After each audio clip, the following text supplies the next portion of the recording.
Bonjour tout le monde, mon nom est Raphaël et on va parler de Big Brother Célébrité saison 2.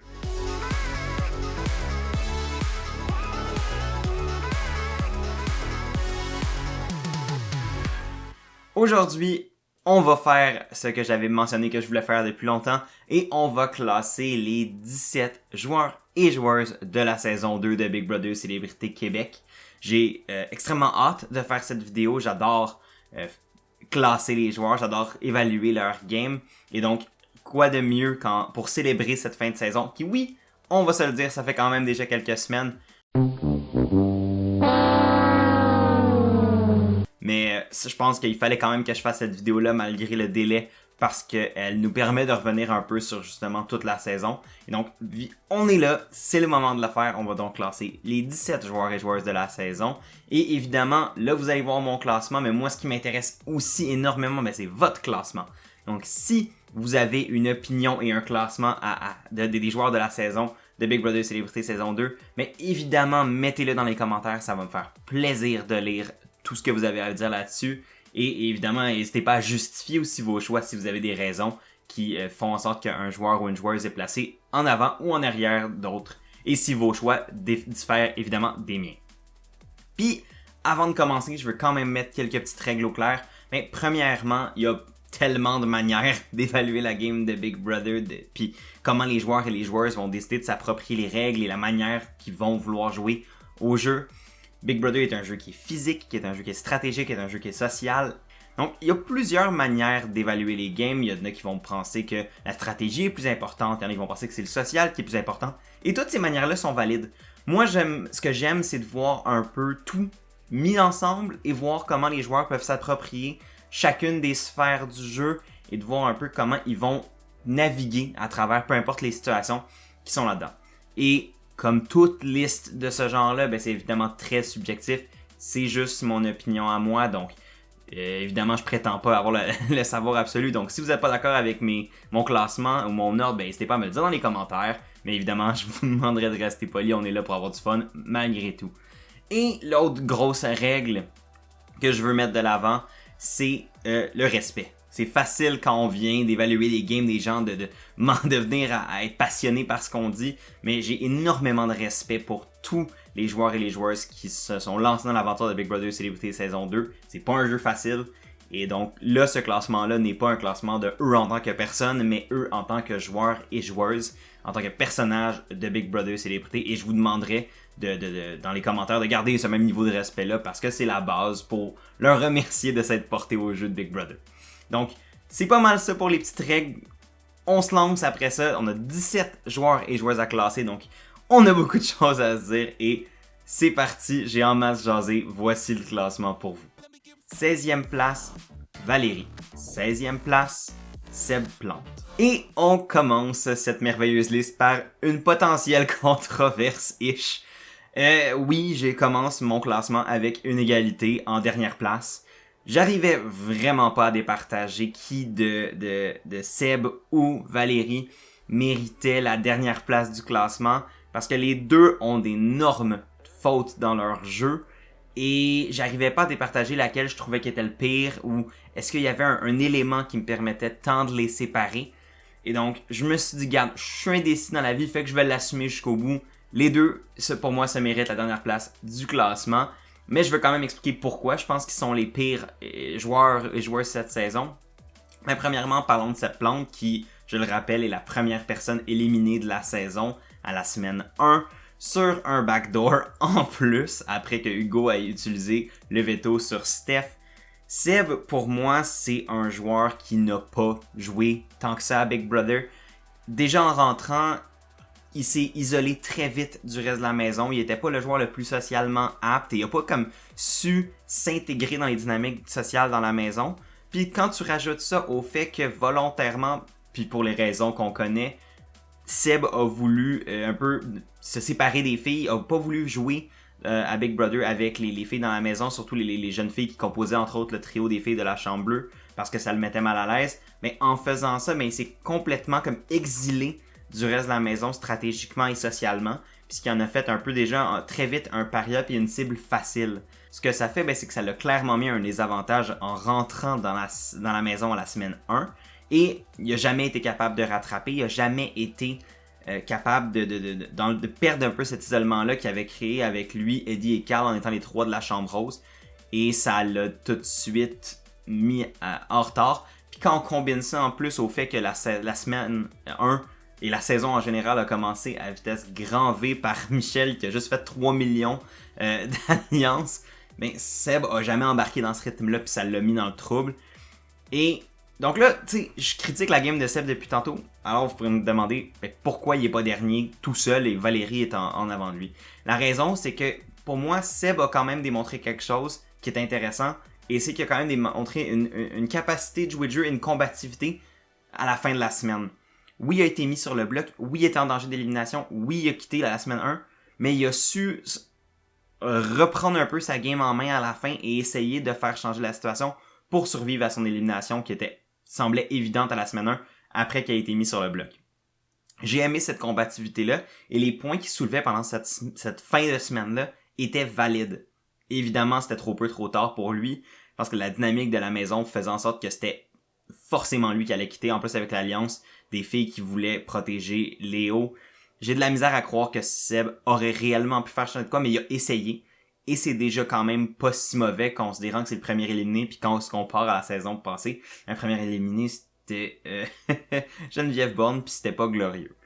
Fait que pour moi, c'est pour ça que Seb il se retrouve dans cette position-là. C'était pas le meilleur joueur, mais il était pas non plus complètement pourri. Il y a eu un moment qui m'a fait croire qu'il y avait plus de potentiel que ce qu'on a vu, mais malgré tout, c'était pas assez pour le mettre moins bas que ça. Et là, la deuxième personne qui est égalité avec lui, c'est Valérie.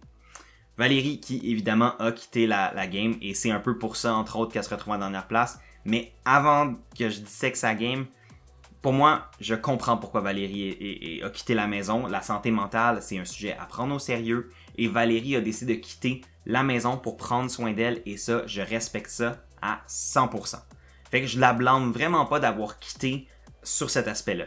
C'est sûr qu'évidemment, après ça, quand un joueur ou une joueuse quitte la saison, ça vient tout chambouler le rythme, ça complique la vie des producteurs après, ça fait en sorte qu'une cible qui était peut-être évidente aurait pu, tu sais, là, est partie, fait que là, ça chamboule les plans, puis c'est un peu ce qui s'est passé avec la semaine du départ de Valérie, tu sais, la cible de Marc-Antoine.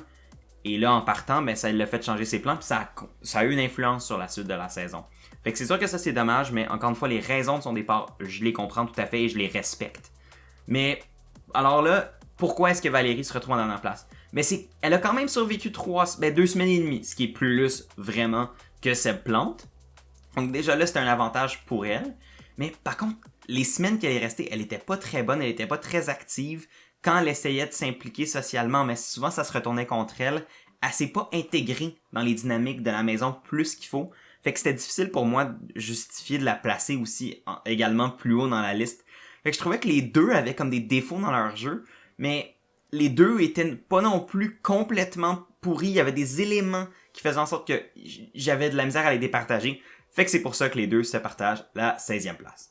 En 15e place, Stéphane Fallu. Pour moi, Stéphane, c'est un des plus gros points d'interrogation de la saison. Pour le rappel, Stéphane devait faire partie de la saison comme tout le monde et rentrer à la semaine 1. Malheureusement, il a pogné la COVID et il est arrivé à la semaine 2. Donc, après l'élimination de Sébastien Plante, a pas pu jouer à la compétition du patron de la maison. S'est finalement retrouvé sur le bloc qui a été mis là par PL qui voulait une cible facile, et Stéphane Fallu, qui a pas eu le temps de s'intégrer dans la maison, était une cible facile pour lui à cause de ça. Et donc, il a été mis sur le bloc, il a pas remporté le veto et il s'est fait sortir de la maison pratiquement unanimement, ou même unanimement, aussi vite que ça. Donc, pour moi, Stéphane n'a juste pas eu le temps et a pas eu la chance de jouer la game de Big Brother. Fait que je peux difficilement dire qu'il a bien joué, il a mal joué, il a juste pas joué. Mais la raison pourquoi je le mets au-dessus de Seb Plante puis de Valérie, c'est que je crois sincèrement que si Stéphane était rentré dans la maison à la semaine 1 comme il devait, il aurait pas été en danger, il aurait été correct et il aurait eu le temps de se créer les relations sociales nécessaires pour survivre au début de la saison. Il a pas eu cette chance-là, puis ça c'est dommage, mais juste pour ça, même si je l'ai pas vu jouer, le potentiel qu'il démontrait et le fait qu'il a été vraiment malchanceux m'a permis de le monter d'une place et c'est pour ça qu'il est en 15e. 14e place, Carl. Carl méritait pas de sortir à la semaine 3, considérant une situation qui était fortement hors de son contrôle. Par contre, Carl aurait jamais dû gagner la compétition du veto pour sauver Steph à la semaine 3, et ça, c'était entièrement dans son contrôle. Et c'est pour ça que Carl se retrouve à la 14e place pour moi. Carl avait un défaut majeur dans sa game, et pas juste lorsqu'il a été choisi en champion pour gagner les vetos par proxy pour les deux personnes confinées, donc Steph et Eddie. Pour moi, Carl jouait la game à 200% depuis la seconde 1 qu'il est rentré dans la maison. Ça lui a immédiatement mis une cible sur le dos, et après ça, il s'est mis à gagner des compétitions, ce qui a juste continué de rajouter à sa cible qu'il avait sur le dos. Il a jamais été capable après ça de se débarrasser de cette cible-là, puis il a jamais pu rebondir, créer des alliances fortes et avancer dans le jeu. Il s'est très vite mis dans une position de danger en s'isolant un peu du reste de la maison parce que stratégiquement, il essayait d'être trop vite, trop fort avec les mauvaises personnes et ça s'est retourné un peu contre lui. Puis là en plus quand il a gagné pour sauver Eddie, ça c'était correct, c'était vraiment un bon move, ça a sauvé son allié le plus proche et ça lui a permis de s'imposer dans la maison comme étant un joueur qui était capable de protéger ses alliés. Ça, c'était parfait. C'est quand il a gagné pour Steph que là, je trouve qu'il aurait pas dû. Il aurait juste dû laisser Marc-Antoine gagner. Ça aurait été aussi simple. Il se serait pas mis une cible sur le dos grâce à cette victoire-là. Puis honnêtement, je pense pas qu'il se serait retrouvé sur le bloc s'il avait pas gagné le veto. Fait que même si Marc-Antoine avait gagné le veto, je pense pas que Carl était en danger. Fait que ça y a vraiment coûté cher et c'est ce qui a causé sa défaite. Et oui, c'était vraiment un beau geste de sa part. Il a vraiment été super généreux de gagner le veto pour ces personnes-là. Mais Big Brother est un jeu et il faut que j'évalue sa game dans le contexte du jeu. Et pour ça, c'était une erreur de sauver Steph pour lui. Et c'est ce qui a coûté son élimination à la 3e semaine. Et c'est pour ça qu'il est à la 14e place du classement. En 13e place, Michel. Et une autre position au classement et un autre choix potentiellement controversé. J'ai décidé de mettre Michel à la 13e place de mon classement parce que sa game était vraiment all over the place. Et c'était au final quelque chose de négatif pour elle. Par contre, si on faisait ce classement-là au niveau du divertissement que les personnes offraient, Michel serait clairement dans mon top. Mais malheureusement, c'est pas ça mon critère d'évaluation pour la liste. C'était vraiment sa game. Et pour ça, Michel avait des grosses failles. Oui, elle était vraiment all-in. Elle a fait 36 millions d'alliances dès la première minute dans la maison. Elle a gagné le premier patronat, mais elle a vraiment mal géré ce patronat-là. Elle a très vite fait partie d'une alliance de filles et pour une alliance de toutes les filles dans la maison. Puis après ça, a nominé 2 filles, ce qui a immédiatement fait douter les autres personnes de cette alliance-là de sa loyauté, de sa capacité à lui faire confiance. Et déjà là, ça partait mal pour elle. Et ça a juste continué de débouler comme ça au fur et à mesure que sa première semaine de patronat avançait. Et après ça, au fil des semaines par la suite. Oui, sans Michel, la saison aurait été vraiment plus plate et prévisible. Mais ça s'est fait au coup de sa game. Tous les gros moves qu'elle a fait, les fausses larmes qu'elle a versées, ça faisait juste rajouter une cible sur son dos. Ça faisait juste fractionner les relations qu'elle créait avec ses alliés ou les autres gens dans la maison. Et au final, ça a amené à son élimination à la semaine 4 sur un backdoor. Quand honnêtement, c'était... elle avait... c'est la semaine où Lisanne était patronne et elle avait nominé 2 des filles du trio de la Chambre Bleue comme première cible avec... elle se donnait l'option de faire un backdoor si le veto était utilisé. Puis là, elle hésitait peut-être entre Michel ou PL. Mais elle avait l'opportunité en or de péter le trio. Puis quand elle a finalement elle-même, donc Lisanne, remporté le veto, Lisanne, qui était quand même pas si éloignée dans la game de Michel, a préféré sauver une des filles du trio pour se rapprocher d'elle et a mis Michel sur le bloc pour l'éliminer en backdoor. Quand Michel est généralement pas le genre de joueuse qui aurait nécessité un backdoor pour l'éliminer. Fait que ça prouve à quel point elle a vraiment nui à sa propre game en étant une trop grosse présence trop vite dans la maison, en essayant de faire trop de deals avec trop de monde. Ces deals-là qui au final avaient plus de sens parce que quand tu fais des promesses à tout le monde, mais t'en fais avec personne. Et ça a rattrapé Michel. Mais encore une fois, je veux vraiment mentionner à quel point Michel était drôle et j'aurais souhaité qu'elle laisse les autres joueurs dans la maison, les autres membres de ses alliances, prendre plus le blâme qu'elle pour les moves qui, au final, étaient pas la seule à faire. Oui, c'est elle souvent qui les orchestrait quand elle était patronne ou quand elle a quand même mené la charge, mais elle avait des possibilités des fois de laisser Martin prendre le blâme, laisser d'autres gens subir un peu les foudres de ses décisions, mais ça se revenait tout le temps sur elle. Et ça a amené exemple à des situations où PL a fait le fameux call-out où il l'a juste blasté devant toute la maison pour essayer de se sauver, tu sais. Au final, c'était vraiment juste pas la game de Michelle était juste pas si bonne que ça au final. Même si j'aurais aimé ça qu'elle le soit plus parce que j'aurais voulu la voir plus longtemps dans ma télévision. Michelle était pas une très bonne joueuse et au final, ça lui a coûté cher. 12e place, Eddie King. Et là, je commence à être déçu. Pour de vrai, pour moi, Eddie aurait tellement pu être un meilleur joueur et un meilleur personnage cette saison, mais ça n'a pas été le cas. Et c'est pour ça que c'est la première personne du jury à se retrouver dans ma liste. Pour moi, Eddie a rien fait de la saison. C'était un joueur non-facteur, comme des fois je les qualifie. Des joueurs qui, au final, leur présence dans la saison impacte pas réellement l'issue des choses, où ils vont pas assez s'imbriquer directement dans les dynamiques sociales de la maison pour que leur présence et leur vote et leur voix aient un effet tant que ça présent et ressenti dans ce qui se passe au fil des semaines dans la maison. Et la seule fois où Eddie aurait pu vraiment comme mettre son pied sur la table et devenir un joueur qui avait un impact, c'est quand il a remporté le veto avec Otev.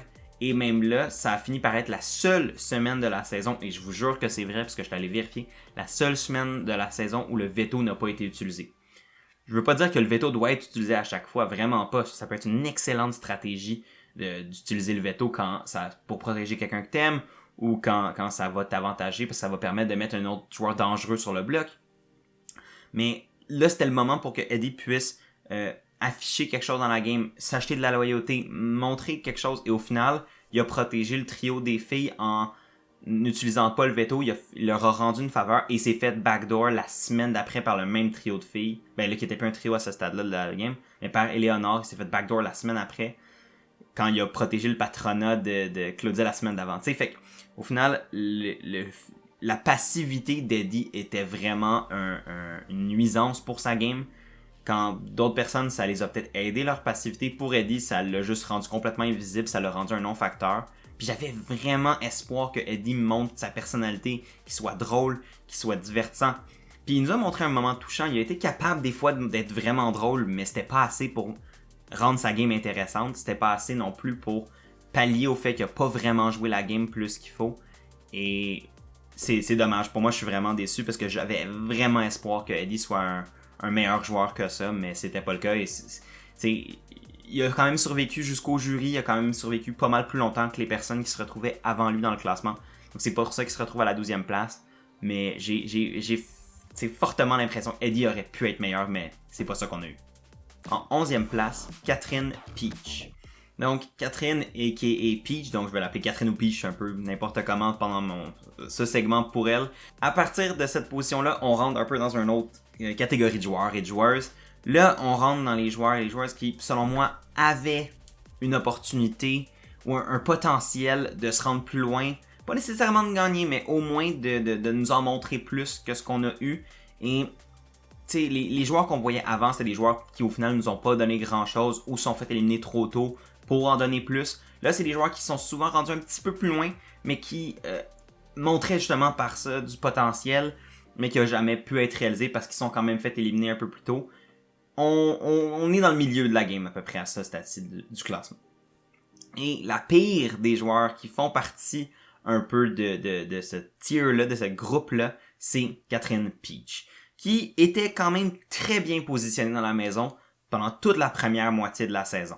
Jusqu'à son élimination, justement pendant la double élimination, elle était très très bien positionnée au cœur d'un trio de filles très fortes avec les filles de la Chambre Bleue qui se faisaient ultra confiance et qui étaient très tissées serrées. En plus, là-dedans, elle faisait partie des Griffons d'Or avec Marc-Antoine et Hugo. Oui, Marc-Antoine est parti quelques semaines avant, mais elle était quand même au cœur de ce groupe-là. Et après ça, elle a pu aussi avoir une bonne relation avec Martin. Elle a su développer une relation avec Steph qui faisait en sorte qu'elle était quand même pas si mal positionnée, même après le départ de Marc-Antoine. Fait que pour moi, déjà là, Catherine démontrait quelque chose. Elle a su s'intégrer dans la maison. Elle faisait partie des groupes sociaux qui dirigeaient l'action dans la maison. Et ça, c'est très positif pour elle. Par contre, le gros défaut de sa game, c'est qu'elle savait pas mentir pour sauver sa vie. C'était catastrophique. Et c'est pour ça que, pour moi, Peach gagnerait pas Big Brother. Elle est pas capable, je pense pas qu'elle a la capacité de mentir ou de jouer une game plus sauvage, entre guillemets, qui ferait en sorte qu'elle serait capable de trahir ses alliés ou de faire des gros moves qui sont parfois donnent l'impression d'être chiens et qui nécessitent de mentir, parce qu'elle a chaque fois qu'elle a été amenée à mentir pour le bien de son alliance, pour le bien de ses amis, ben, elle révélait tout, ou elle patinait tellement que ça donnait l'air louche. Bref, il y avait des fautes à sa game, des fautes quand même assez évidentes qui faisaient que je pouvais pas la placer plus haut. Mais, tu sais, elle s'est quand même fait éliminer à la double élimination, ce qui est pas une position facile. Et c'est la dernière personne aussi éliminée avant le jury. Fait que, il n'y a pas eu énormément de build-up à son élimination par le fait que ça s'est passé super vite. Mais le fait qu'elle se retrouve sur le bloc par Steph, qui voulait quand même la protéger, mais c'était quand même l'option, la personne la plus facile à sacrifier pour Steph.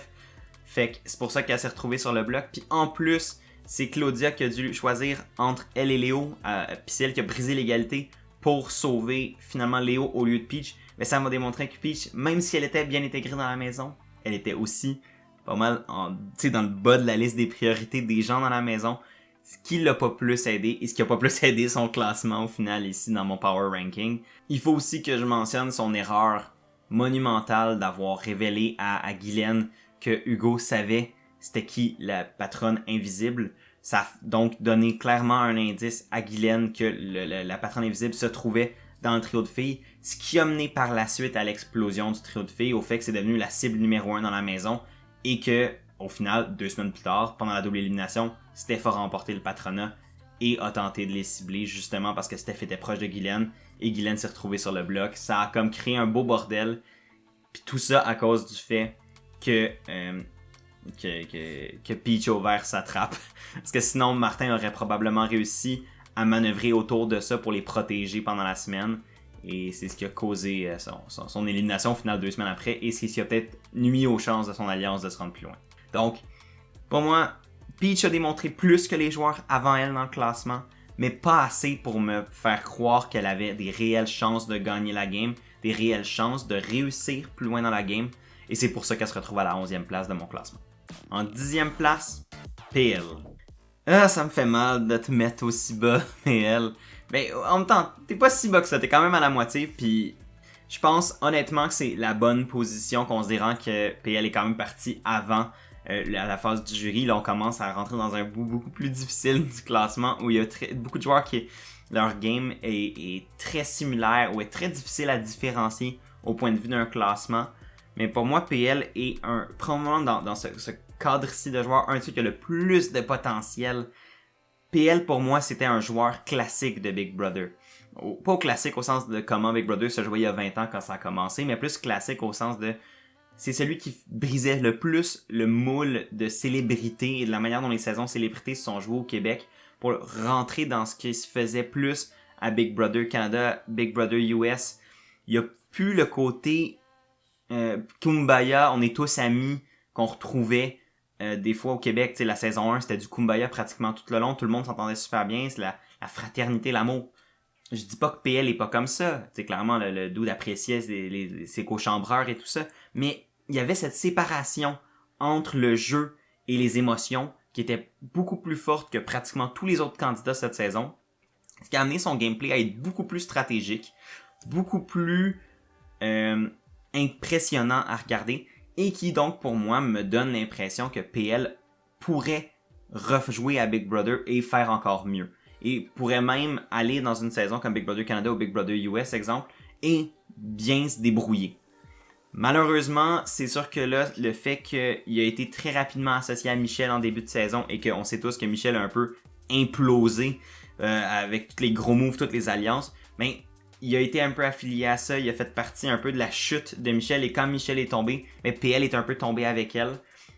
Puis ça s'explique entre autres avec la situation à la semaine 4 où quand Lisanne voulait peut-être nominer soit PL ou soit Michel en remplacement des deux filles si le veto était utilisé, ben PL a été obligé de faire une sortie publique devant tout le monde pour blaster Michel pour essayer de sortir du trouble, mais au final, ça l'a aussi mis dans le trouble par la suite. T'sais, dans son entrevue avec lui, il m'a expliqué qu'il avait couvert ses arrières et que ce move-là était fait en fonction de cette couverture-là, il s'était protégé à l'avance. Mais quand même, ça l'a pas aidé à disparaître dans le background. Et il a continué d'être dans la conscience des autres joueurs dans la maison. Et au final, le fait qu'il ait tout le temps été dans la conscience l'a rendu vraiment plus dangereux.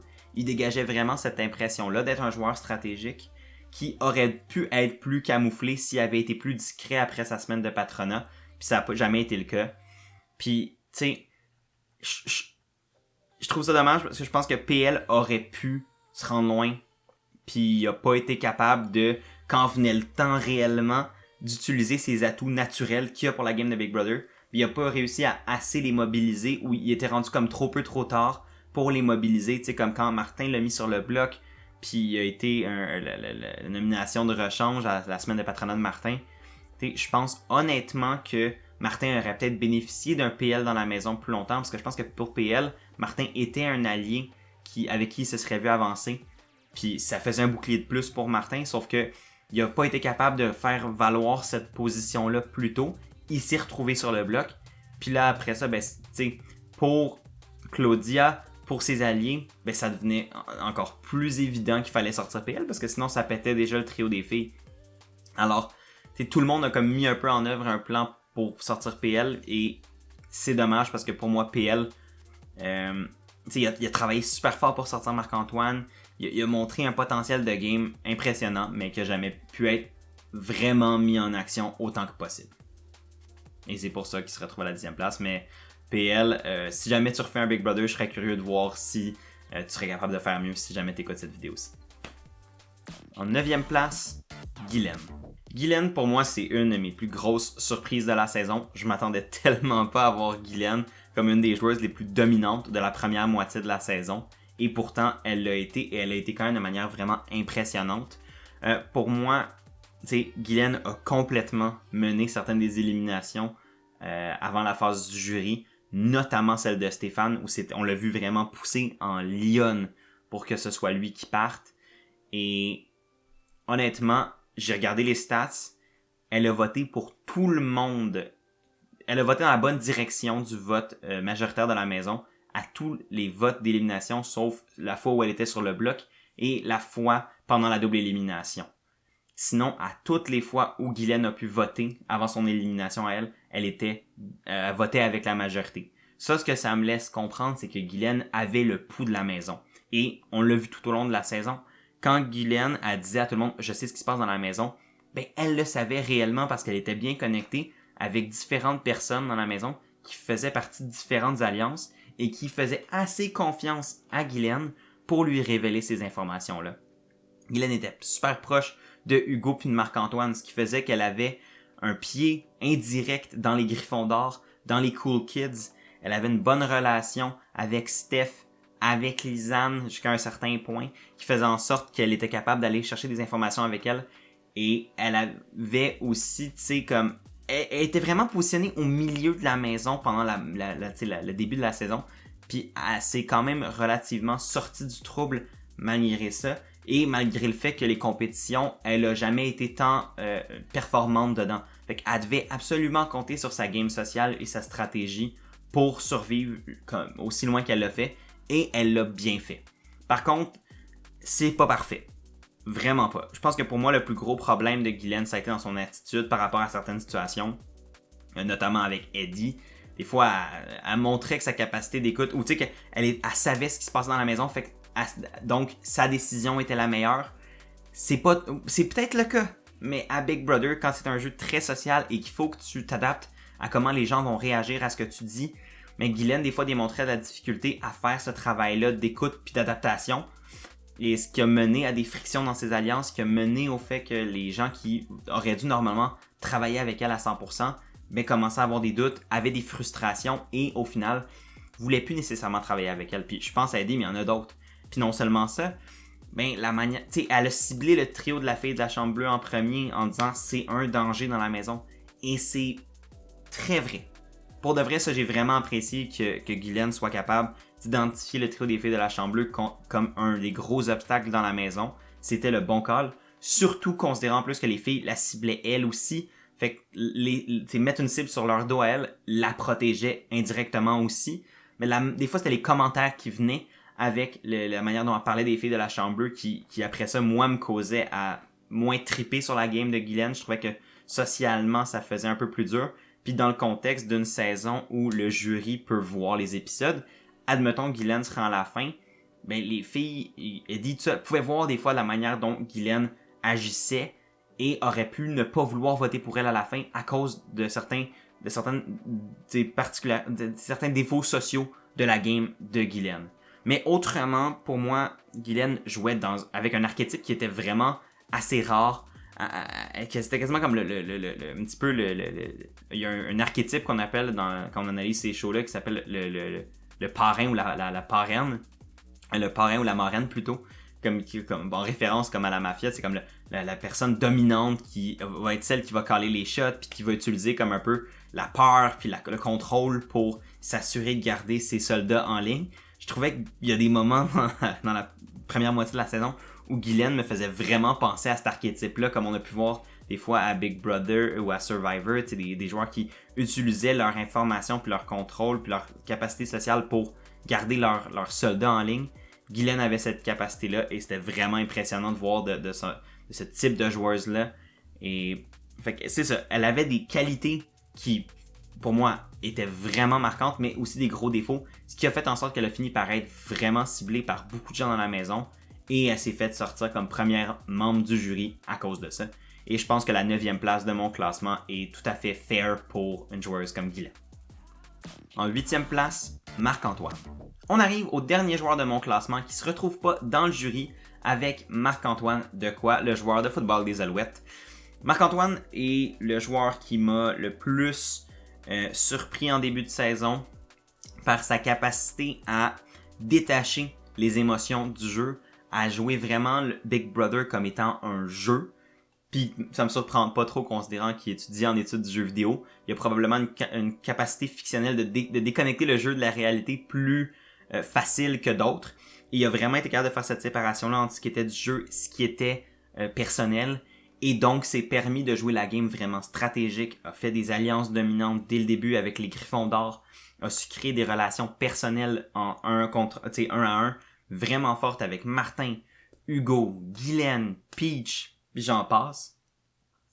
Marc-Antoine était vraiment dans les plans de beaucoup de gens dans la maison et aurait pas été éliminé, selon moi, avant le jury si c'était pas du patron invisible.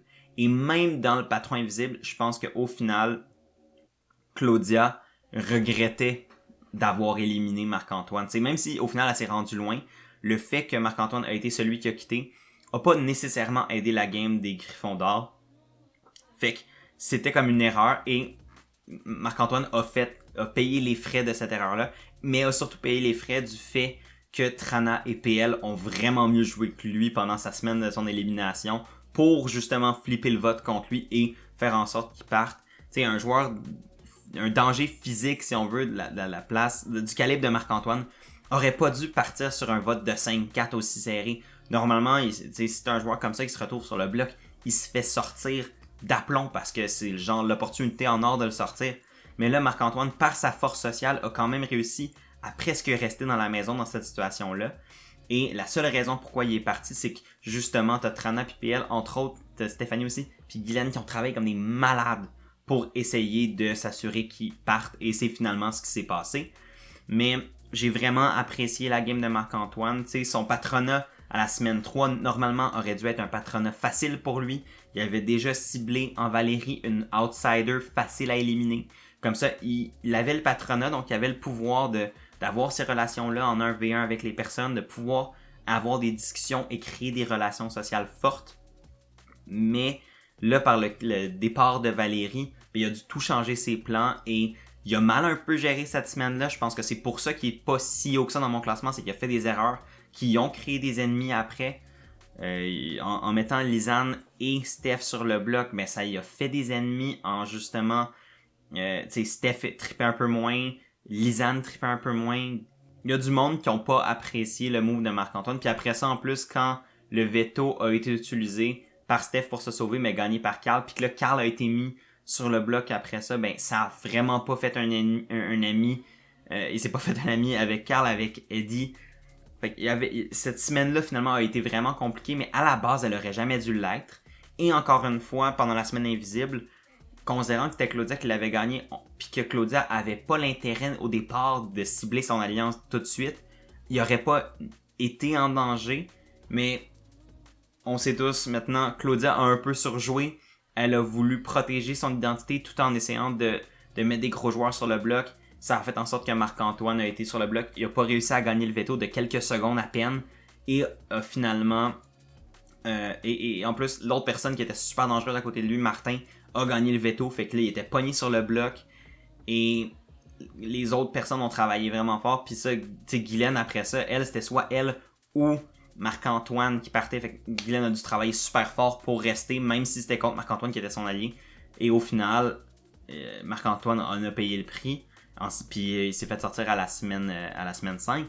Mais je crois sincèrement pas que Marc-Antoine serait parti si tôt que ça. Et il m'a, si c'était pas de cette twist-là, et il m'a démontré les capacités d'un joueur qui avait du potentiel de vraiment se rendre loin à Big Brother, parce qu'il y avait une capacité sociale et une capacité stratégique qui venait rebalancer le fait qu'il faisait peur physiquement, tu sais. C'est un athlète, tu peux croire que s'il n'est pas de ton bord, ça va vraiment être coûteux. Mais là, il y avait cette capacité-là de se faire des alliés vraiment solides qui lui permettaient de contrebalancer ça. Fait que pour moi, Marc-Antoine avait beaucoup de potentiel, mais est parti trop tôt pour justifier que je le monte encore plus dans mon classement. Fait que c'est pour ça qu'il se retrouve à la 8e place. En 7e place, Lisanne. Et là, on rentre avec ce groupe-là dans les gens qui avaient des réelles chances de gagner la saison, mais que ça s'est pas nécessairement passé à cause de twist ou à cause que, si c'était 1 ou 2 semaines qui se seraient passées autrement, ben, il aurait pu avoir une meilleure chance, mais là, finalement, ils se sont fait éliminer, mais il y avait un potentiel de victoire qui était là, et ça commence avec Lisanne. Lisanne est une autre des joueuses qui m'a surpris énormément cette saison. Je m'attendais à ce que ça soit un non-facteur à la Emmanuel Auger ou à Claude comme dans Big Brother saison 1. Tu sais, qui allait se retrouver dans un grand groupe ou un groupe minoritaire ou un groupe majoritaire, mais qui allait juste un peu rider avec ce groupe-là sans réellement s'impliquer dans le jeu plus qu'il faut. Mais au contraire, Lisanne, après qu'elle a été mise sur le bloc à la semaine 3 et qu'elle ait survécu à tout ça, mais elle est devenue patronne à la semaine 4, elle a gagné le veto, elle a décidé de faire un gros move en sortant Michel de la maison, et ce qui au final lui a racheté vraiment beaucoup de sympathie de beaucoup de gens.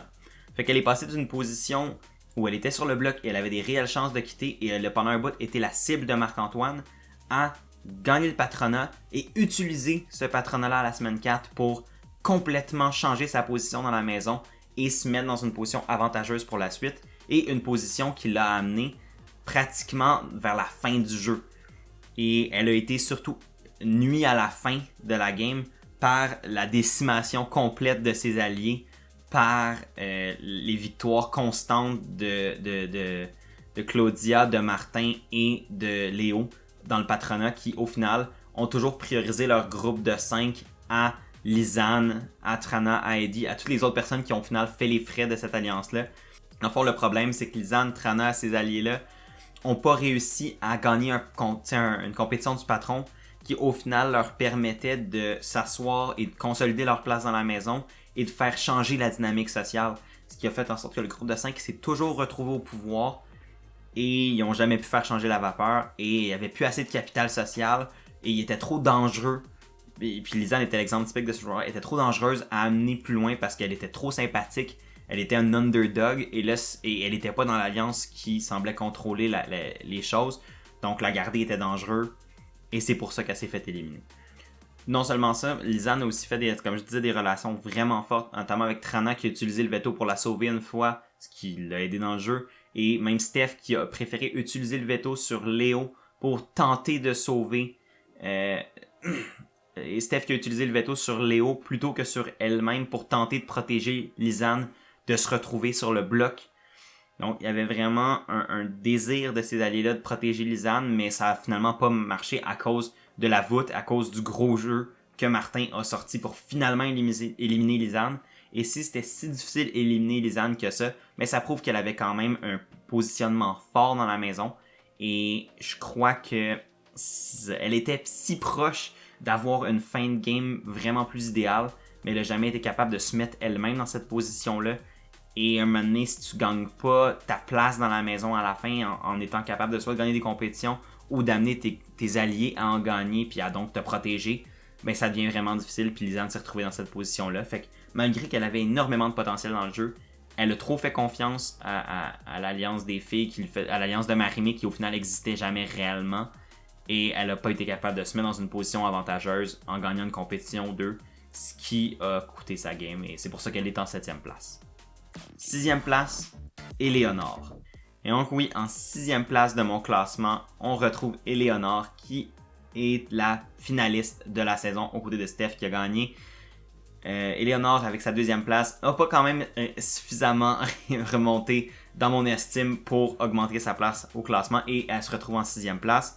Et pour moi, Léo est une des joueuses les plus difficiles à analyser parce qu'elle a quand même passé à un vote de gagner Big Brother Célébrité saison 2 et la personne qui a finalement pas voté pour elle aurait pu voter pour elle dans d'autres circonstances, mais elle l'a pas fait, notamment à cause du fameux enjeu du fait que le jury pouvait écouter les épisodes montés comme nous, les spectateurs lambda, ce qui a influencé la game de Éléonore, qui avait une gestion de jury énormément défaillante. Mais pour Léo, ça a été vraiment une histoire de se positionner tout le temps comme étant la joueuse pas trop dangereuse, mais au centre des relations les plus importantes dans la maison. Elle était au centre du trio des filles de la Chambre bleue. Elle était au centre des Griffons d'or. Elle était au centre de la relation avec les filles, avec Trana, avec l'Alliance de Marimé. Elle avait une bonne relation avec Eddie. Elle avait une relation compliquée de travail avec Steph, mais au final qui se sont amenés à la fin ensemble et qui ont travaillé à la fin quand il y avait besoin de l'une de l'autre. Léo avait cette capacité-là de se faire des amis et de travailler avec eux, mais lorsque venait le temps de trahir ces amitiés-là et de venir jouer la game, elle en mettait beaucoup trop, elle mentait beaucoup trop quand c'était pas nécessairement utile et brûlait ces relations sociales-là qui étaient très fortes au départ, mais qu'elle sabotait un peu elle-même accidentellement en justement jouant trop gros, en en beurrant trop épais, ce qui allait clairement lui coûter, considérant après ça que les membres du jury, donc les personnes qui allaient potentiellement voter pour elle à la fin et qui allaient l'éliminer, ben voyaient à quel point elle en a beurré épais, voyaient à quel point elle mentait, voyaient à quel point elle manipulait les situations. Ce qui est correct, c'est Big Brother, go all in, mais dans le contexte d'un jury qui voit les émissions, faut que tu prennes ça en compte dans ton jeu. Et Léo a pas fait ça et ça lui a coûté cher.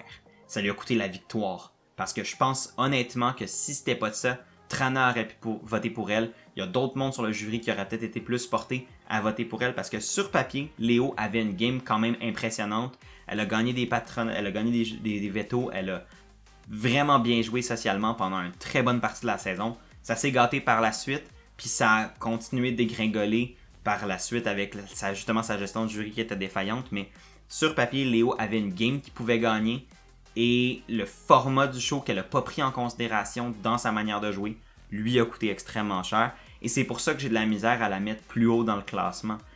Elle n'a pas pu adapter son jeu en fonction de ce que les gens voulaient, en fonction de ce que le jury voulait et en fonction des circonstances du jeu. Et pour moi, ça démontre qu'il y avait des failles graves dans le jeu de Léo, même si elle est une finaliste et même s'il y avait un univers des possibles où Léo aurait pu être la gagnante de Big Brother. Il y a des moments où elle jouait pas pour elle et elle jouait plus pour les autres et ça, j'ai de la misère avec cette idée-là. Oui, c'est bien de jouer. Big Brother est un jeu qui se joue en équipe dans un sens, mais à la fin, c'est un jeu individuel.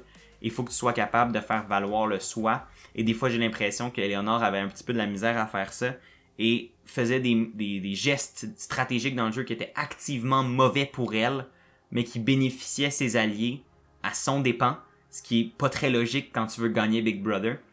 Donc, mais malgré tout, après ça, t'as l'autre côté, elle a failli gagner Big Brother et elle aurait pu dans certaines circonstances. Fait qu'il y a une partie de moi qui est comme, je peux pas non plus la mettre plus bas que ça, parce qu'elle avait vraiment elle a pratiquement goûté à la victoire, mais elle avait des grosses failles dans son jeu. Fait que pour moi, c'était une game qui était comme dure à balancer. Et je trouve que la 6e place est complètement fair, considérant cette évaluation de la game. Mais pour vrai, je veux quand même finir sur une note positive avec Léo parce que j'ai adoré sa passion pour Big Brother. J'ai adoré son désir de jouer le jeu à 2000%.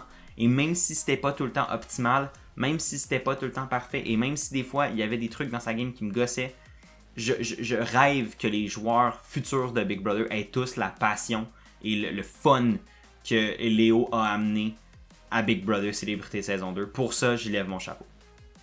En 5e place, Hugo. Hugo aurait vraiment pu gagner Big Brother. C'était vraiment impressionnant. Puis, ouais, c'était quelque chose. Ouais, je pense que c'était une bonne saison pour lui. Puis, ouais. Non, pour vrai, Hugo aurait vraiment pu gagner Big Brother Célébrité saison 2 sans jamais avoir eu à se salir les mains. Et ça, c'est vraiment impressionnant quand même. C'est assez fou à considérer. Mais il l'a pas fait. Il a pas été capable de se rendre jusqu'à la fin. Il a pas été capable de gagner Big Brother. Et c'est pour ça que finalement, il se retrouve en 5e place. Parce que sa game avait des failles. Pour moi, sa game était beaucoup trop passive pour mériter une plus haute place dans mon classement. Mais je peux pas non plus négliger le fait que Hugo était à une victoire dans du patron Final 3 pour gagner Big Brother Célébrité. Parce que je pense qu'il y avait des réelles chances de battre Stéphanie ou Léo dans certaines circonstances ou selon la manière dont ils affrontaient le jury final. Fait que je peux pas mettre Hugo plus bas que ça, mais considérant qu'il a pas gagné avec un jeu très passif, je peux pas le mettre plus haut.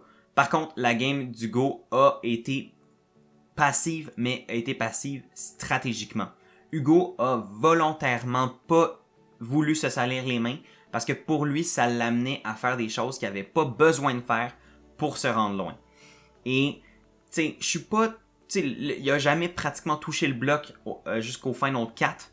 En fait, il a pratiquement pas touché le bloc de la saison, puis la seule fois qu'il l'a fait, c'était dans une renomination de veto où il était obligé de toucher le bloc. Parce que c'est comme ça que le Final 4 fonctionne. Mais ça, c'est vraiment impressionnant.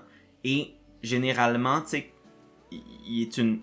Hugo est un Olympien, est un joueur physique imposant. Mais vu qu'il n'a pas gagné de compétition, vu qu'il s'est pas mis de l'avant, il n'a jamais donné une raison aux autres d'essayer de le cibler. Il s'est jamais mis une cible sur le dos et il s'est jamais mis activement dans une position où les gens regardaient Hugo en disant « c'est la plus grosse cible à éliminer présentement ». Et c'est comme ça qu'il a pu glisser jusqu'au Final 3 et qui honnêtement aurait pu gagner Big Brother. Et même si je suis pas tout le temps d'accord, je suis pas fondamentalement d'accord avec sa vision du joueur parfait. Lui, il disait que le joueur parfait, c'est un joueur qui a jamais besoin de gagner des compétitions et qui doit seulement gagner quand il peut. Oui, mais pas tout à fait. Tu sais, ça dépend des contextes. Il y a des contextes où gagner peut vraiment t'aider à te construire une game idéale.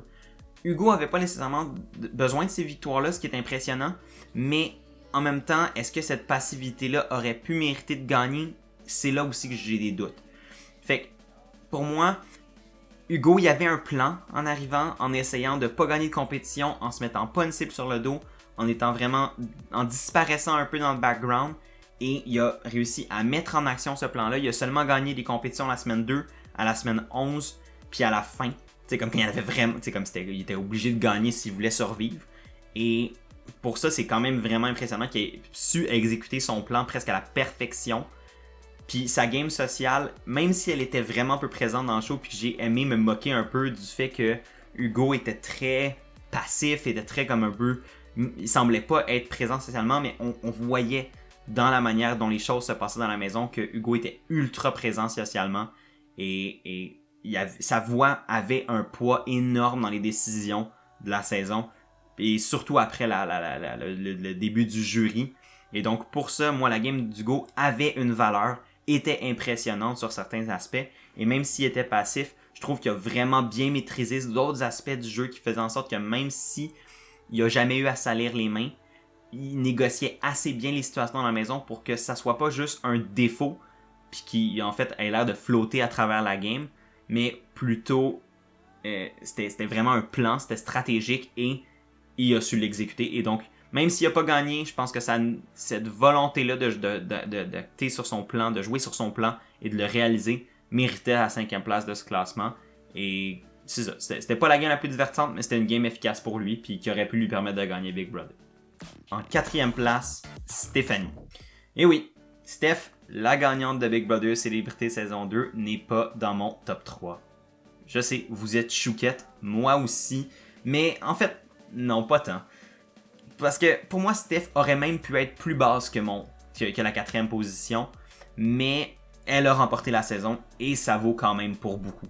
Et sa game était en dents de scie, mais quand elle devait fabriquer sa chance, quand elle devait sortir le meilleur d'elle-même et créer ses opportunités pour sauver sa game, elle le faisait et elle a su gagner quand elle devait gagner.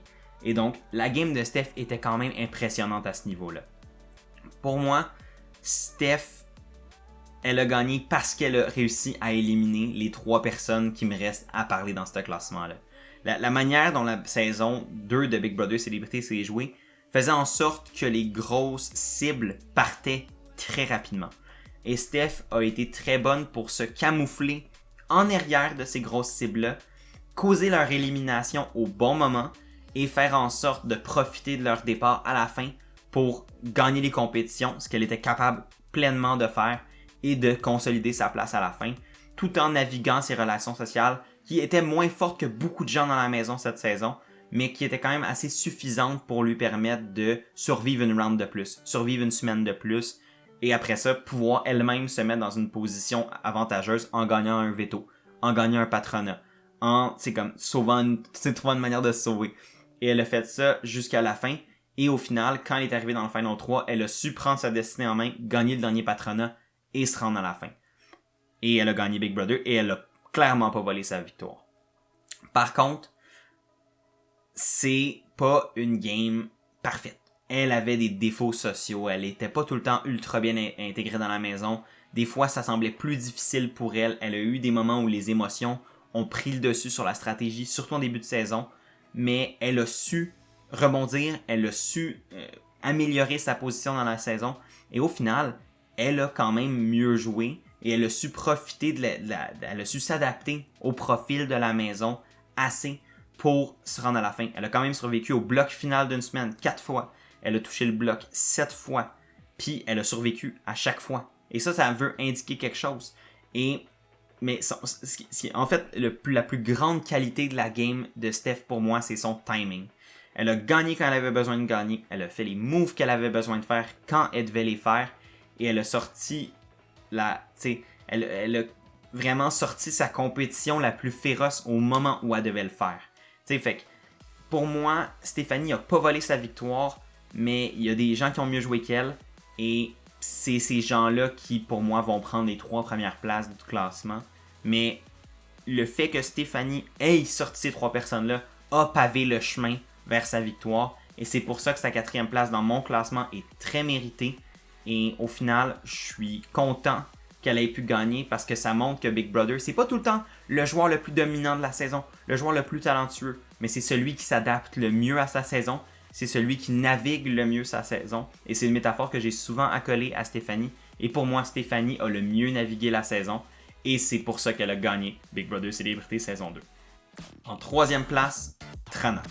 La voici, la fameuse Trana qui a été la découverte pour moi et pour énormément de gens cette saison. Y en a qui vont dire que Trana était une plante verte. Moi, je vais dire que c'est une des meilleures joueuses de Big Brother qu'on a vu sortir du Québec. Et là-dedans, j'inclus pas juste Big Brother Célébrité, mais j'inclus également les joueurs québécois qu'on a vus à Big Brother Canada. Pour moi, Trana était l'une des meilleures joueuses cette saison par sa capacité à convaincre les gens dans les conversations un à un, et même les conversations de groupe. Trana avait cette capacité incroyable de dire les bonnes choses aux bonnes personnes au bon moment pour faire en sorte au final que l'agenda qui l'avantageait le plus était respecté, était celui qui était mis de l'avant.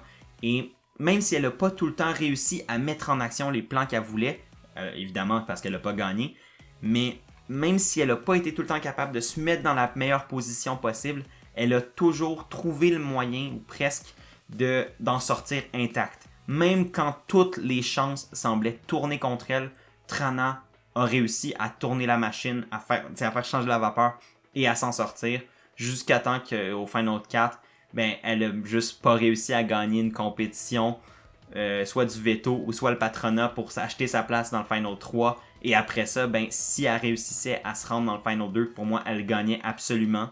Donc, elle a passé très proche, très proche, Trana, de se rendre à la fin puis de gagner Big Brother Célébrité saison 2.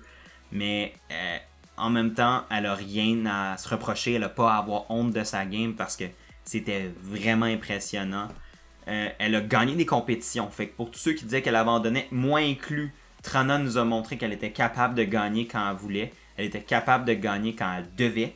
Et elle a su se sauver puis créer des scènes mémorables pendant son parcours à Big Brother Célébrité. Et honnêtement, sa victoire du veto pendant l'épreuve du veto où elle était toute seule contre l'entièreté de l'Alliance des 5 est un des moments les plus mémorables de la saison. Et c'est l'un des moments les plus mémorables récemment à Big Brother.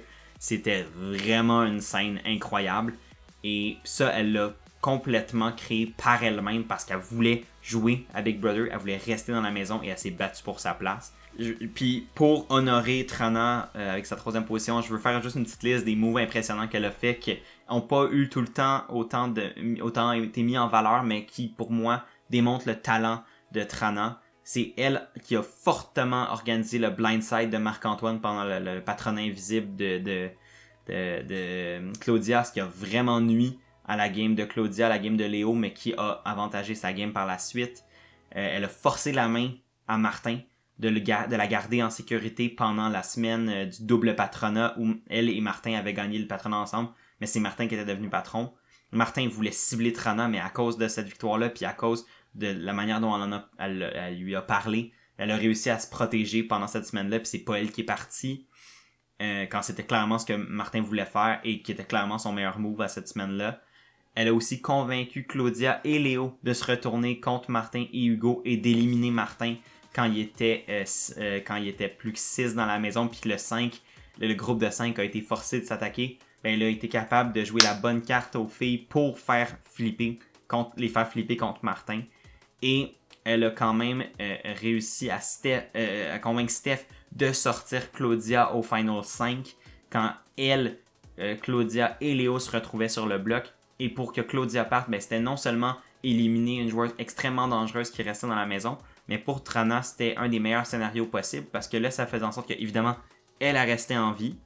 Et en plus, Léo restait en vie. Léo avec qui elle avait une excellente relation. Et si Hugo pouvait pas partir cette semaine, pour Trana, ce qui était le mieux, c'était que Claudia parte. Et elle a entre autres travaillé pour que ça se produise cette semaine-là. Donc pour moi, Trana a été une joueuse qui a pas tout le temps reçu le crédit qu'elle méritait de recevoir, mais qui a eu un impact énorme sur la saison et que j'ai adoré voir jouer à Big Brother et que j'ose espérer la revoir un jour jouer à Big Brother Célébrité dans une saison All-Star ou Big Brother Canada. Ça serait vraiment fantastique et Trana n'a pas volé sa 3e place. En 2e place, Martin. Et oui, Martin n'est pas à la première place de mon classement, comme je peux présumer que beaucoup d'entre vous vont peut-être avoir. Martin a été excellent cette saison. Était un des joueurs les plus complets et un des joueurs les mieux préparés pour cette saison-là. Et pour moi, Martin n'a pas volé sa 2e place, mais il y a quand même quelqu'un qui a mieux joué que lui. Donc, c'est pour ça qu'il se mérite la 2e place du podium. Mais honnêtement, Martin a joué une game qui couvrait presque tous les aspects d'une game idéale à Big Brother. Il gagnait des compétitions. Il était bon socialement, il était stratégiquement on point, il était vraiment un des plus gros penseurs stratégiques de la saison. Puis Martin aurait pu gagner Big Brother si c'était pas d'un scénario ou deux, mais je pense aussi que la victoire de Jean-Thomas à la saison 1 l'a un peu nuit, parce que là il y avait des castings très similaires et ils ont vu en Martin un Jean-Thomas 2.0, ce qui a clairement augmenté la cible qu'il y avait sur le dos. Puis honnêtement, Martin a eu une cible sur le dos pratiquement toute la saison. Mais Martin a quand même su se sauver quand PL le ciblait en devenant allié avec PL. Il a quand même su se sauver quand Trana le ciblait en créant d'autres alliances, en se protégeant avec les Griffons d'Or, avec Marc-Antoine, avec les filles de la Chambre Bleue, avec Steph. Il a gagné des patronats quand il fallait. Il a éliminé sa compétition quand il fallait, en justement éliminant PL quand il avait un petit peu peur de PL. Même si au final, peut-être que PL voulait travailler avec lui, mais vu qu'il n'y avait pas de certitude, il a décidé de prendre le shot contre PL. Il a su aussi avoir ces bonnes relations-là qui a permis que, même s'il jouait vraiment stratégique là, les gens le prenaient pas personnel parce qu'ils voyaient bien que Martin jouait le jeu, mais les respectait dans la manière qu'il jouait le jeu. Fait que quand il a négocié le double patronat, quand il est rentré dans la voûte, quand il a tout fait ça, il le faisait d'une manière à ce que les gens le respectent quand même s'il jouait, même s'il mentait, même s'il voulait gagner Big Brother et jouait pour ça, il le faisait d'une manière à ce que les gens le respectent. Et je pense que s'il se rendait devant un jury, il y avait des excellentes chances de gagner la saison. Et tout ça semblerait donc assez pour lui donner une première place. Mais pour moi, tout ça fait soulever le seul et le vrai gros défaut de la game de Martin. On sort dans le gros défaut, il est quand même deuxième, fait que ça reste très bon. Mais Martin avait un défaut à sa game, et ça, c'est que toutes les qualités de Martin créent ce défaut-là. Le seul défaut de Martin, et c'est qu'il a passé la saison au complet à être un joueur ultra dangereux aux yeux des autres. Et ça, c'est parce que justement, il gagnait des compétitions. Il était vraiment bien connecté socialement parce qu'il était stratégique au bout. Les gens ont réalisé tout ça de Martin parce qu'il y avait de la misère à camoufler son niveau de danger et a finalement un peu subi tout ça et a ce qui a mené à son élimination plus tôt qu'il l'aurait souhaité. Et il n'a jamais été capable de se débarrasser de cette image-là de joueur. Puis ça a été ce qui a causé finalement sa mort à Big Brother, tu sais. Et c'est Trana qui a justement réussi à utiliser cette perception-là que les gens avaient de lui pour le faire éliminer à la semaine 10. Mais pour de vrai, je pense que Martin était un des joueurs les mieux préparés de la saison. Il avait pris le plus... C'est un truc qui a pris le plus de plaisir à y participer et qui aurait réellement pu gagner si c'était pas de... S'il avait réussi à se rendre à la fin, en fait. Et pour moi, sa deuxième place, il l'a clairement pas volé. C'est indicatif d'une excellente game de Big Brother. Et malgré quelques petits défauts, malgré justement sa difficulté à gérer son niveau de danger, c'était un niveau de danger qui était créé parce qu'il était juste vraiment excellent à Big Brother dans le contexte du Québec et qui aurait pu gagner selon d'autres circonstances. Et voilà, Martin est mon deuxième joueur de la saison. En première place, Claudia Bouvette. Prenez tout ce que j'ai dit avec Martin, enlevez le défaut de la cible et vous avez Claudia. Pour moi, Claudia était pas mal de loin la joueuse la plus complète sur pratiquement tous les aspects de Big Brother Célébrité saison 2. Elle était bonne dans les compétitions, elle en a gagné plusieurs et dans les moments opportuns. Elle avait une game sociale très solide, elle a été amie ou alliée avec presque tout le monde dans la maison et même les gens qui la ciblaient, genre Guylaine, étaient vraiment proches d'elle. Des gens comme Guylaine, des gens comme Steph qui ont activement cherché à éliminer Claudia dans la game, stratégiquement parlant, mais étaient aussi super proches d'elle d'un niveau personnel, ce qui a probablement favorisé la position de Claudia dans la maison tout au long de la saison. Et elle avait aussi une game stratégique qui était très forte, à part une erreur, et je vais y revenir, mais vraiment sa game stratégique était beaucoup plus composée que ses alliés en Peach et Eleonore. Claudia était la force plus tranquille de cette alliance-là. Elle savait quand faire les moves au bon moment, quand cibler les bons joueurs au bon moment. C'était elle qui était aussi déterminée à éliminer Martin quand venait le temps de s'entre-attaquer dans l'alliance parce qu'elle se rendait compte que Martin était probablement sa plus grande compétition pour gagner à la fin. Je pense que Claudia, elle savait quand venait le moment de laisser des gens partir, mais elle le faisait d'une manière qui était beaucoup plus apaisante que ce que Léo pouvait faire, que ce que d'autres personnes pouvaient faire dans la maison, ce qui lui a fait en sorte que même si elle était extrêmement dangereuse, mais personne ne se rendait compte à quel point elle était dangereuse parce qu'elle camouflait tout ce talent-là de bonne joueuse de Big Brother dans un package qui la rendait vraiment sympathique, drôle, aimable et qui donnait envie de voter pour elle à la fin. Et on s'entend, je peux pas ignorer l'éléphant dans la pièce. Oui, Claudia a fait une grosse erreur en éliminant Marc-Antoine pendant la semaine de son patronat invisible. Marc-Antoine qui était son allié, qui oui était une grosse cible, mais était aussi une grosse cible devant elle et son alliance. Fait qu'elle aurait pu utiliser Marc-Antoine plus loin dans la game pour se protéger. Mais au final, moi je l'ai toujours dit et c'est vraiment une métaphore que je trouve super importante pour Big Brother. C'est pas une question de tomber versus jamais tomber. Tu peux tomber à Big Brother, c'est correct. Mais c'est surtout la manière dont tu te relèves qui va importer pour moi. Et Claudia a su démontrer comment se relever d'une grosse erreur. L'élimination de Marc-Antoine aurait pu détruire sa game, mais au contraire, puis le fait d'avoir révélé qu'elle était la patronne invisible aurait pu détruire sa game, mais au contraire, jusqu'à son élimination, elle était la favorite selon moi pour remporter le tout. Et si c'était pas de son élimination à cause d'une twist au Final 5, moi, je crois sincèrement que Claudia gagnait Big Brother Célébrité. Et la seule raison pourquoi Claudia, selon moi, a été éliminée, c'est à cause de la twist de Paquet de Troubles qui a mis un troisième nominé. Parce que sinon, je pense pas que Claudia touchait le bloc cette semaine-là. Et je pense sincèrement pas qu'elle aurait donc été en danger et donc éliminée. Et là, elle avait le passage pratiquement libre pour se rendre à la fin et gagner.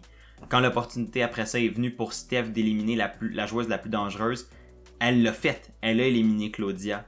Mais elle l'a même pas fait parce qu'elle était la joueuse la plus dangereuse. Elle l'a fait parce que sa campagne était peut-être moins bonne. C'est peut-être un défaut qu'on peut mettre sur Claudia, mais moi, le fait que Claudia s'est même pas fait éliminer parce qu'elle était la joueuse la plus dangereuse aux yeux de Steph est débile. Moi, ça me fait capoter. Je me dis à quel point Claudia est bien camouflée. Et je crois sincèrement que sa victoire en tant que joueuse la plus aimée du public reflétait aussi un peu cette qualité-là de non seulement se faire aimer, mais aussi de non seulement bien jouer Big Brother, mais d'être capable de se faire aimer et apprécier par les gens qui écoutent le show. Et on a vu beaucoup Claudia cette saison. On l'a vu être au cœur des moments les plus forts dans pratiquement toute la saison. Et pour moi, Claudia est la joueuse la plus complète de Big Brother cette saison. Et j'ai aucun problème à la mettre première de mon classement. J'ai adoré voir Claudia jouer. Une très belle surprise. Et moi, j'étais sûr qu'elle gagnait Big Brother jusqu'à la presque toute fin. Et finalement, c'est pas ça qui s'est passé. Mais je crois sincèrement que si c'était pas de Paquet de Troubles, Claudia aurait pu gagner Big Brother et j'aurais été extrêmement satisfait avec ce résultat-là. Et donc, c'est pas la première place à Big Brother. Ça fait peut-être, je sais même pas si elle va regarder ce classement-là, mais si ça peut faire un baume à son cœur, ben écoute Claudia, t'as la première place de mon classement des meilleurs joueurs et joueuses de la saison 2 de Big Brother Célébrité et tu l'as pas volé. Et donc, c'est comme ça, après probablement presque 1 heure de vidéo, qu'on a atteint la fin de mon classement des joueurs et des joueuses qui ont participé à la saison 2 de Big Brother Célébrité. Ça a été une vidéo extrêmement longue à faire, que ce soit au point de vue de l'écriture, du tournage, du montage et du temps entre la fin de ma saison et la sortie. Mais j'ai vraiment eu du fun à faire cette vidéo-là. Je trouve que c'est un bon moyen de pouvoir juste se rappeler comment les joueurs ont joué la saison, comment la saison s'est déroulée. Et pour moi, Big Brother Célébrité saison 2 était une saison à la hauteur de mes attentes. Les joueurs ont joué à fond et ça a donné un produit qui était autant le fun à regarder d'un point de vue spectateur, d'un point de vue divertissement, mais autant le fun à disséquer et à analyser au point de vue de moi qui fais des vidéos pour essayer de comprendre les dynamiques, puis les moves, puis la stratégie de Big Brother.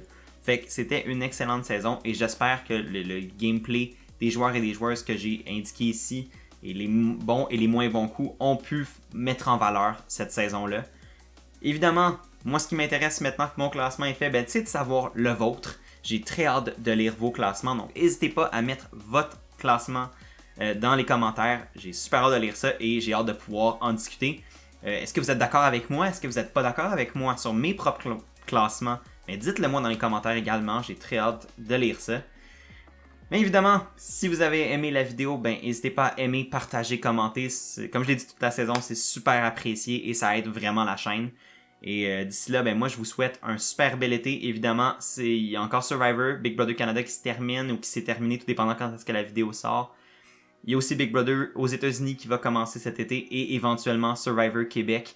Et on l'espère, Big Brother Célébrité saison 3 ou Big Brother Québec saison 3, tout dépendant comment ils le font. Fait que un bel avenir pour les shows de télé-réalité qui s'en viennent devant nous. Et encore une fois, merci pour tout le support. Prenez soin de vous.